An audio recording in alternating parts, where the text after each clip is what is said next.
Hello friends, स्वागत है आपका हमारे यूट्यूब चैनल परम क्लासेस पर। दोस्तों, आज हमारा सेकंड लेक्चर है संविधान का। तो आज से हम फिर से सेकंड लेक्चर को शुरुआत करते हैं।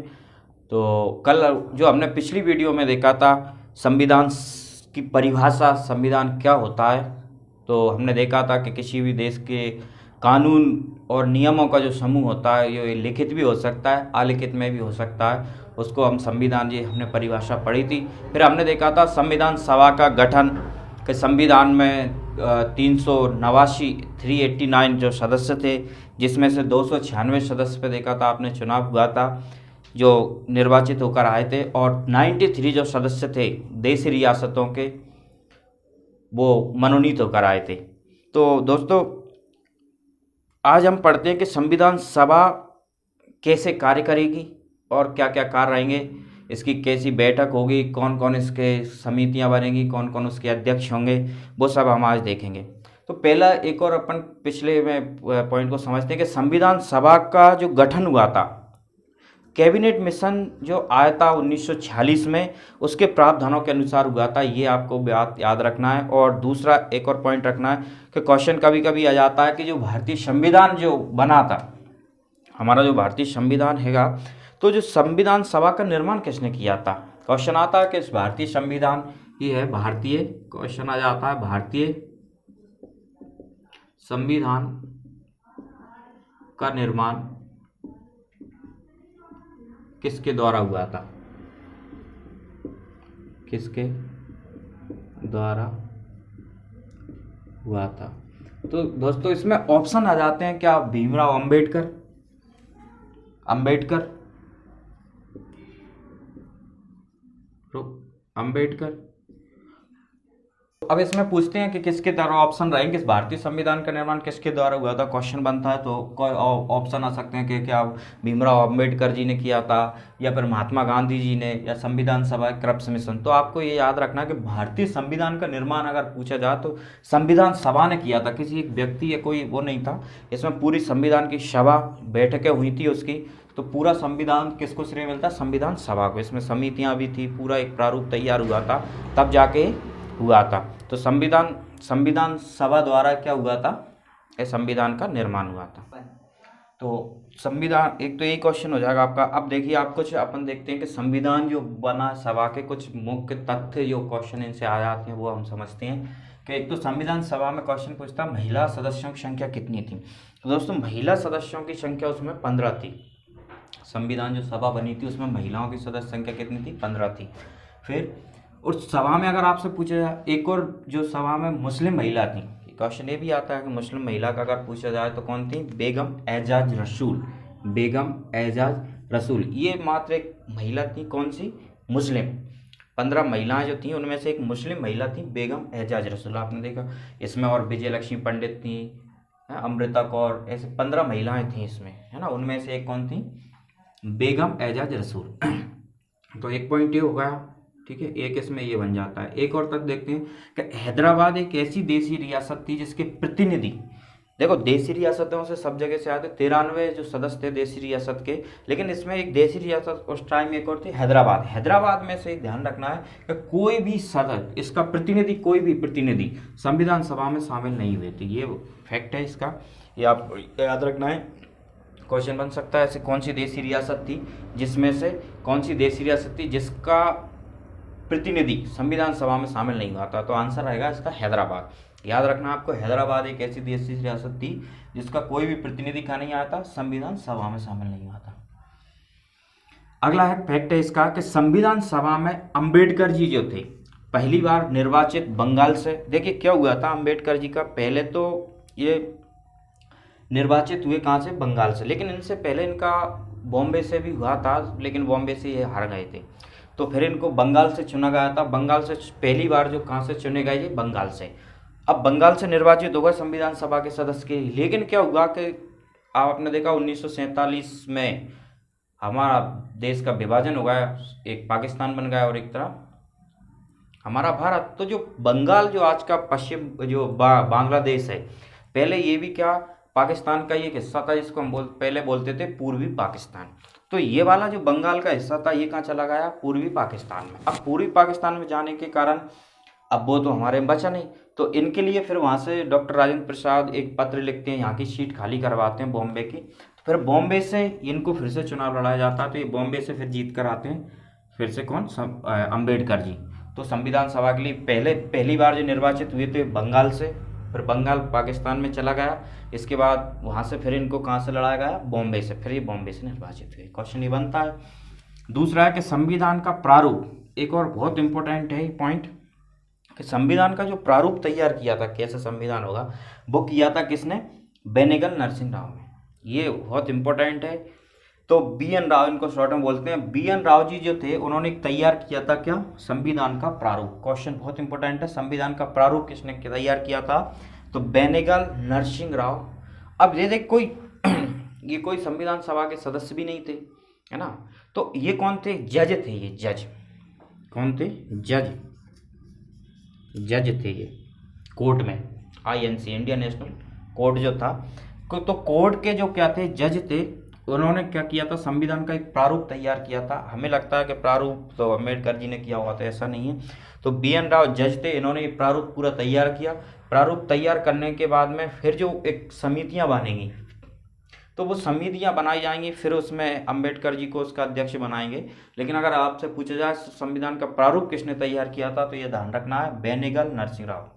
ठीक है दोस्तों, आगे देखिए कि BN राव संविधान सभा के सदस्य नहीं थे। ये भी क्वेश्चन बन जाता है कि सदस्य थे या नहीं थे, तो ये बिल्कुल सदस्य नहीं थे संविधान सभा के। ठीक है, फिर अब एक और प्रारूप समिति को क्या क्या नाम से जाना जाता है, तो इसको पांडुलेखन समिति, इंपॉर्टेंट है, पांडुलेखन समिति। आपसे जैसे प्रारूप समिति का एक और नाम क्या दे रखा, पांडुलेखन समिति। आप पूछ सकते हैं पांडुलेखन समिति क्या, हमें पता ही नहीं है, समझ ही नहीं पाएंगे क्या होता है पांडुलेखन समिति, तो आप समझ जाओगे प्रारूप समिति को ही क्या बोलते हैं, पांडुलेखन समिति। और इसको इंग्लिश में बोल देते हैं ड्राफ्टिंग कमेटी। ठीक है दोस्तों, तो ये हमने अभी क्या इसके कुछ फैक्ट देखे, और भी अब अपन नेक्स्ट थोड़े इसके बाद अपन देखते हैं और इसके फैक्ट देखते हैं और फिर इसके कार्य देखेंगे अपन इसके बाद। ठीक है, तो अब प्रारूप समिति का जो था, प्रारूप समिति जो बनाई गई, उसका गठन हुआ, तो उसमें 7 सदस्य रखे गए थे। अब सदस्यों का काम क्या था, प्रारूप समिति, प्रारूप का जो था, प्रारूप तो किसने बना दिया, बेनेगल BN राव ने। लेकिन अब जो समिति के जो गठन किया, इनका काम क्या था, तो जो प्रारूप तैयार किया गया था उस पर ये विचार विमर्श करेंगे कि कैसा विचार डिस्कशन होगा, इस पर बातचीत करेंगे कि ऐसा होना चाहिए, वो कहेंगे ऐसा होना चाहिए। तो इसके लिए ये समिति बनाई गई थी, विचार विमर्श करने के लिए कि ये सही है कि गलत है। फिर अब इसमें अपन देखते हैं कि कौन कौन सदस्य थे और कौन क्या था। तो देखो डॉक्टर भीमराव अंबेडकर जी जो थे, इनको समिति का, प्रारूप समिति का अध्यक्ष बनाया गया। क्वेश्चन आता है कि प्रारूप समिति का अध्यक्ष की बात करेंगे तो कौन थे, भीमराव अंबेडकर। और अगर आपसे पूछा जाए कि प्रारूप समिति जो थी, जो प्रारूप था, प्रारूप जो था संविधान का, जो प्रारूप जो तैयार किसने किया था, BN राव ने, बेनेगल नरसिंह राव। और अगर आपसे पूछा जाए कि जो प्रारूप समिति के जो सदस्य थे और प्रारूप समिति का अध्यक्ष कौन था, तो हमें बताना डॉक्टर भीमराव अंबेडकर। फिर क्वेश्चन आता है कि प्रारूप समिति का गठन कब हुआ था, तो याद रखना 29 अगस्त 1947, 29 अगस्त 1947 को एक प्रारूप समिति का गठन किया गया। उस समिति में 7 सदस्य थे, जिनके नाम निम्न प्रकार हैं। तो कौन कौन थे, डॉक्टर भीमराव अंबेडकर जो कौन थे, समिति के अध्यक्ष थे। फिर N गोपाल स्वामी आयंकर, फिर तीसरे थे अल्लादी कृष्णा स्वामी अय्यर, याद रखना अल्लादी कृष्णा स्वामी अय्यर। चौथे थे सैयद मोहम्मद सादुल्ला, ठीक है। फिर N माधवराव, कन्हैयालाल, माणिकलाल मुंशी। अब ये क्या थे, ये ध्यान रखना, ये शुरू से ही कौन थे, कांग्रेसी थे। कांग्रेसी, ये कांग्रेस से, ये शुरुआत से इनकी राजनीतिक जो था वो शुरुआत से ये किस में थे, कांग्रेस पार्टी में थे, चुनाव से पहले भी, ठीक है। तो ये क्या थे, शुरू से ही कांग्रेसी थे। जबकि ये जो लोग थे और ये सदस्य थे, ये क्या थे, तो कांग्रेस के ही, लेकिन ये शुरुआत से नहीं थे। ये सिर्फ जो थे ना लोग, ये किस पे, कांग्रेस के बैनर पर उस टाइम चुनाव लड़के निर्वाचित होकर आए थे ये। तो अगर आपसे, ये तो शुरुआत से ही ये क्या थे, कांग्रेस में थे, पहले से ही पार्टी के अंदर से उससे चुने गए थे, लेकिन ये लोग जो थे वो कांग्रेस पार्टी के जो उस टाइम जब ये चुने जा रहे थे उस टाइम ये कांग्रेस पार्टी की तरफ से थे और ये शुरुआत से ही कांग्रेस से थे। तो ये हो गई अपनी प्रारूप समिति। अब प्रारूप समिति का काम आप समझ गए कि जो प्रारूप जो तैयार किया गया था उस पर विचार विमर्श करेंगे और इनमें से ये सदस्य थे, इनके आपको सदस्य का स्क्रीनशॉट ले लेना। तो ये सदस्य आपको याद रखना है कि कौन कौन, कम से कम इतना तो पता हो ऑप्शन में आ जाए तो हमें पता चल सके कि हाँ ये सादुल्ला जी, माधव राव, ये इससे हमारे प्रारूप समिति के सदस्य थे। अब तो फिर इसमें अब अपन नेक्स्ट देखते हैं कि देख लिए हमने इसके कौन कौन समिति के सदस्य थे। अब देखते हैं कि संविधान, एक और इसका नोट कर लेना, एक नोट लगाकर, एक पॉइंट अच्छा काम का है कि संविधान सभा के सदस्य जो थे ना अप्रत्यक्ष रूप से चुने गए थे। अप्रत्यक्ष रूप क्या होता है, देखिए दोस्तों, एक होता है प्रत्यक्ष रूप और एक होता है अप्रत्यक्ष रूप। तो ये सदस्य जो थे ये संविधान सभा के अप्रत्यक्ष रूप से चुने गए थे। मतलब प्रत्यक्ष रूप तो क्या, डायरेक्ट जनता वोट डालती है, वो प्रत्यक्ष हो जाता है। अगर डायरेक्ट जनता ना दे, जनता के जो प्रतिनिधि चुन लिए थे वो अगर वोट चुनाव करके इनको भेजाएं तो वो होता है कौन सा, अप्रत्यक्ष चुनाव। तो अप्रत्यक्ष चुने गए थे ये, एक ये नोट करके पॉइंट लिख लेना, मैंने नोट करके अलग से नोट लिख दिया है। अब अपन नेक्स्ट इसके तथ्य देखते हैं संविधान सभा के। तो दोस्तों संविधान सभा की जो पहली बैठक होगी, अब ये संविधान सभा बन के तैयार हो गई, सदस्य हो गए इसके, अब ये काम अपना शुरू करेंगे। तो संविधान जो सभा थी उसकी पहली बैठक होगी 9 दिसंबर 1946 को। 9 दिसंबर 1946 को कहाँ पे होगी, तो एक काउंसिल चैम्बर था जिसमें पुस्तकालय भवन बना हुआ था वो नई दिल्ली में, तो वहाँ पे इसकी पहली बैठक होगी, किसकी, संविधान सभा की। तो संविधान सभा की पहली बैठक याद रखना है 9 दिसंबर 1946 को, कहाँ पे हुई थी, नई दिल्ली में। तो पहली बैठक हुई नई दिल्ली में। अब नई दिल्ली में पहली बैठक हुई तो उसमें जो सदस्य आना थे, तो मुस्लिम लीग के जो सदस्य थे उन्होंने उसका बहिष्कार कर दिया, उसका मुस्लिम लीग ने भी बहिष्कार किया और साथ में जो देसी रियासत के लोग थे वो भी उस मीटिंग में शामिल नहीं हुए। ठीक है, तो कुल कितने लोग शामिल हुए, 207 लोग, 207 लोग उसमें अकेला शामिल हुए। अब मुस्लिम लीग ने बहिष्कार क्यों कर दिया, मुस्लिम लीग ने कहा कि हमारे लिए तो अलग देश की मांग कर ही रहे थे, जिन्ना थे उस टाइम, तो वो कहने लगे कि हमें तो अलग से संविधान सभा की मांग करने लगे कि इस बैठक का बहिष्कार करके कि पाकिस्तान एक अलग बनेगा और उसके लिए पाकिस्तान के लिए क्या होगा, एक अलग से संविधान सभा की वो मांग करने लगे कि हम तुम्हारे साथ नहीं बनाएंगे, हमें अलग संविधान चाहिए। ठीक है, तो अलग संविधान सभा की मांग शुरू कर दी उन्होंने और इस मीटिंग का बहिष्कार कर दिया। ठीक है, और किसने कर दिया, मतलब देसी रियासत के जो लोग थे वो भी अभी उसमें शामिल नहीं हुए। कुल कितने लोग शामिल हुए, 207 लोग। अब दोस्तों फिर क्या हुआ, बैठक में 207 लोग आ गए, मुस्लिम लीग आई नहीं, तो बैठक शुरुआत तो हो गई, 207 लोग, तो बैठक हुई। अब बैठक में ये कहा कि अब बैठक में अध्यक्ष किसको चुना जाए। तो दोस्तों अब उन्होंने कहा कि यार जो सब लोग अब इसमें किसको कह दें, अभी तो कुछ ऐसा पहली बैठक हुई थी ना, इसमें पूरे सदस्य थे, तो उन्होंने कहा अभी फिलहाल में हम एक अस्थायी अध्यक्ष बना देते हैं। तो अस्थायी अध्यक्ष किसको चुना जाए, तो उन्होंने कहा कि देखते हैं कि सम्मान के लिए हमारे सबसे बुजुर्ग जो हैंगे, तो सच्चिदानंद सिन्हा, डॉक्टर सच्चिदानंद सिन्हा उस टाइम सबसे बुजुर्ग थे और उनके लिए क्या अस्थायी अध्यक्ष चुन दिया गया। तो अब अगर आपसे पूछा जाए तो डॉक्टर सच्चिदानंद सिन्हा जी को क्या अस्थायी अध्यक्ष, स्थायी नहीं थे ये, अस्थायी अध्यक्ष चुना गया। क्वेश्चन बनता है कि सबसे पहला जो संविधान सभा के जो अध्यक्ष चुने गए थे वो कौन थे, तो अस्थायी अध्यक्ष की, क्योंकि स्थायी नहीं थे उस टाइम, इनको सिर्फ उस बैठक के हिसाब से उसमें चुन दिया था, तो डॉक्टर सच्चिदानंद सिन्हा जी को अस्थायी अध्यक्ष चुना गया संविधान सभा की जो बैठक थी उसमें। तो ये कब तक रहेंगे, कितने तारीख से हुई, 9 दिसंबर 1946 को, तब से लेके अब नेक्स्ट जो होगी वो अगली होगी बैठक, उसमें हम क्या करेंगे, स्थायी जो संविधान सभा के जो लोग थे वो क्या करेंगे, स्थायी सदस्य, स्थायी जो अध्यक्ष थे उनको चुन देंगे। तो अगली जो बैठक होगी दोस्तों वो होगी कितने तारीख को, अब आपकी 11 दिसंबर 1946 को, 11 दिसंबर 1946 को दूसरी बैठक हुई जिसमें किसको, स्थायी अध्यक्ष चुनेंगे, स्थायी अध्यक्ष। तो स्थायी अध्यक्ष किसको चुना जाएगा? डॉक्टर राजेंद्र प्रसाद जी को। डॉक्टर राजेंद्र प्रसाद जी को फिर स्थायी अध्यक्ष अगली जो बैठक होगी 11 दिसंबर 1946 को, उसमें क्या कर देंगे? डॉक्टर राजेंद्र प्रसाद को क्या बनाएंगे? स्थायी अध्यक्ष। और ये निर्वाचित करेंगे इनको, वहाँ पे वोटिंग होगी, वोटिंग में फिर इनको चुना जाएगा। तो 11 दिसंबर 1946 के स्थायी अध्यक्ष कौन बने थे? डॉक्टर राजेंद्र प्रसाद। और अस्थायी अध्यक्ष को कुछ समय के लिए जो बनाए गए थे 2 दिन के लिए, इनको उस बैठक में किसको चुना जाए, क्योंकि सभी सदस्य थे नहीं। तो अस्थायी अध्यक्ष जो थे वो सच्चिदानंद सिन्हा को, और दूसरी बैठक 2 दिन बाद, मतलब दूसरी जो होगी 11 दिसंबर 1946 को, तो उसमें स्थायी अध्यक्ष बना देंगे डॉक्टर राजेंद्र प्रसाद को। तो अब 22 जनवरी 1947 की जो लास्ट बैठक जो हमारी जो चल रही थी 22 जनवरी 1947 को, सभा ने उद्देश्य प्रस्ताव को स्वीकार कर लिया था।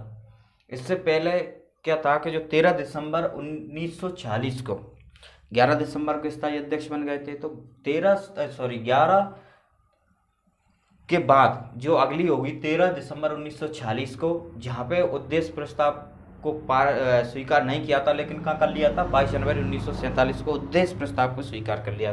तो पहले नेहरू जी आए, नेहरू जी ने क्या हुआ? उद्देश्य प्रस्ताव लाए पहले, कहाँ पे? 13 तारीख को।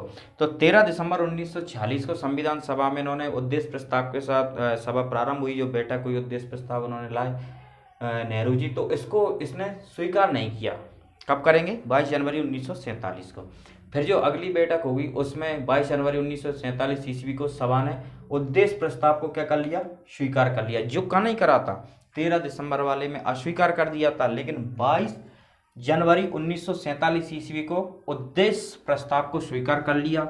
उद्देश्य प्रस्ताव के बाद फिर इनकी और प्रक्रियाएं चलेंगी, और इसी में इनने इसके बाद क्या करा? अनेक एक समितियां नियुक्त करी।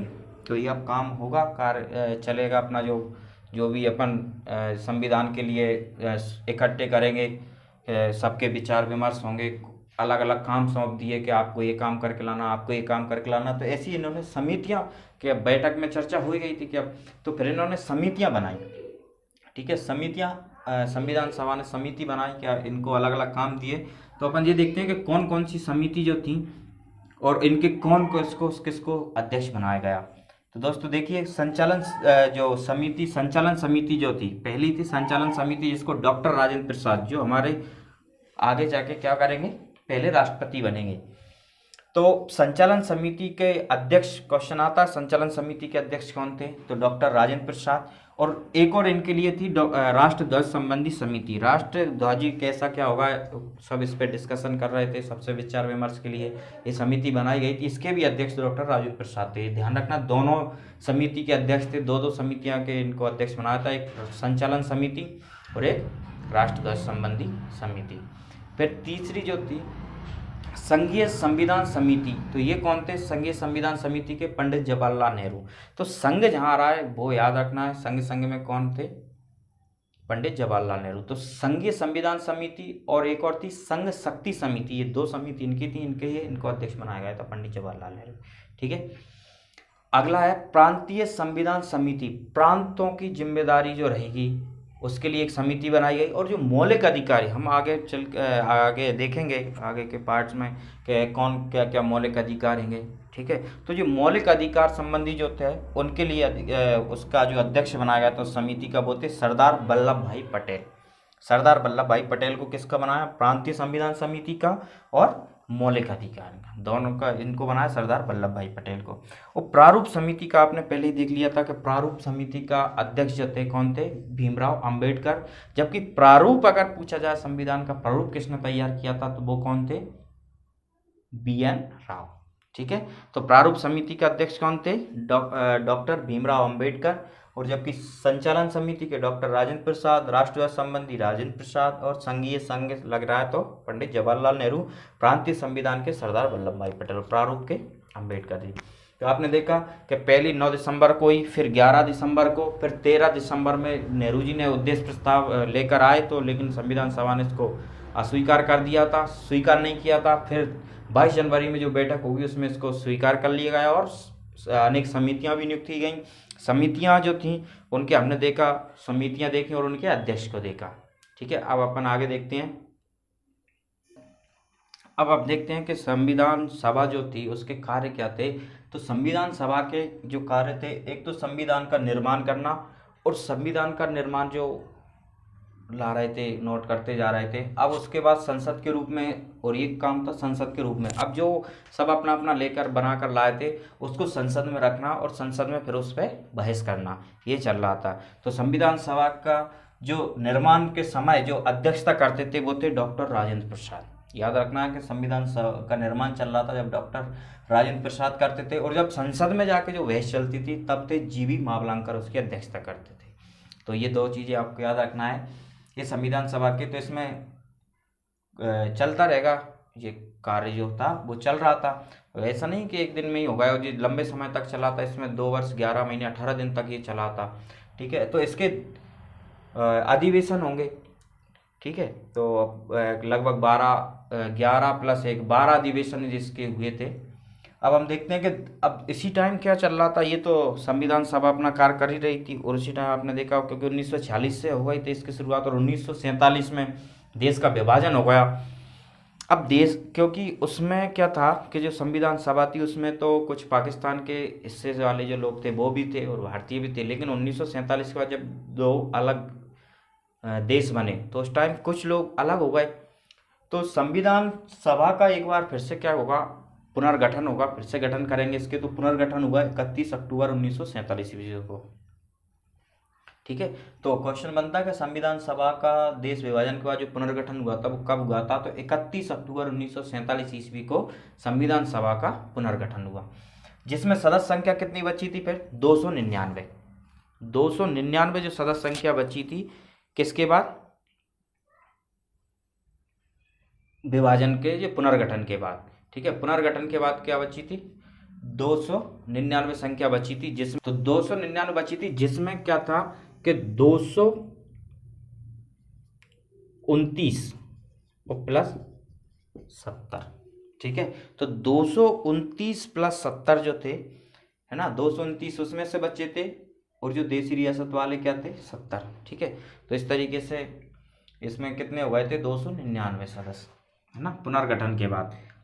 और नेक्स्ट इसका पॉइंट देखिए आपके संविधान सभा का जो प्रथम वाचन चला था, अभी हमने वाचन नहीं देखा था, वाचन देखिए जो 4 नवंबर से लेके 9 नवंबर तक, मतलब 5 दिन तक 1948 ईस्वी में। जिस तरीके से आपने देखा होगा जो बैठक होती है आज संसद में चलती है ना, अभी के टाइम हम संसद सांसद सब बैठते हैं, बैठक चलती है 4-5 दिन तक, जैसे शीतकालीन चलता है अपना, है ना, ग्रीष्मकालीन ये चलता है। तो ऐसी इसमें बैठकें शुरू हुई। तो ये प्रथम वाचन हुआ 4 नवंबर से लेकर 9 नवंबर तक जो संसद में इनकी बैठक हुई। तो पहला वाचन था, दूसरा भी हुआ, लेकिन अपना लास्ट का जो तीसरा हुआ था, तीसरा वाचन 14 नवंबर 1949 से लेकर कब तक चला था 26 नवंबर 1949 ईस्वी तक। तो आपने देखा होगा 26 नवंबर 1949 को यहाँ पे हमारा क्या हो गया था, कंप्लीट हो गया था संविधान।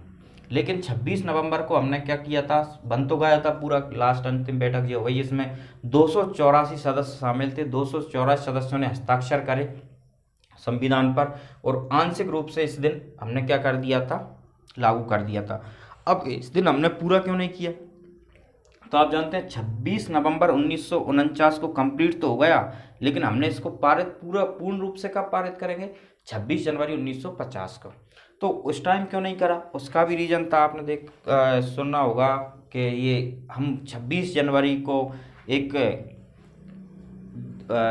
उसका स्वाधीनता दिवस मनाते चले आ रहे थे 1930 से।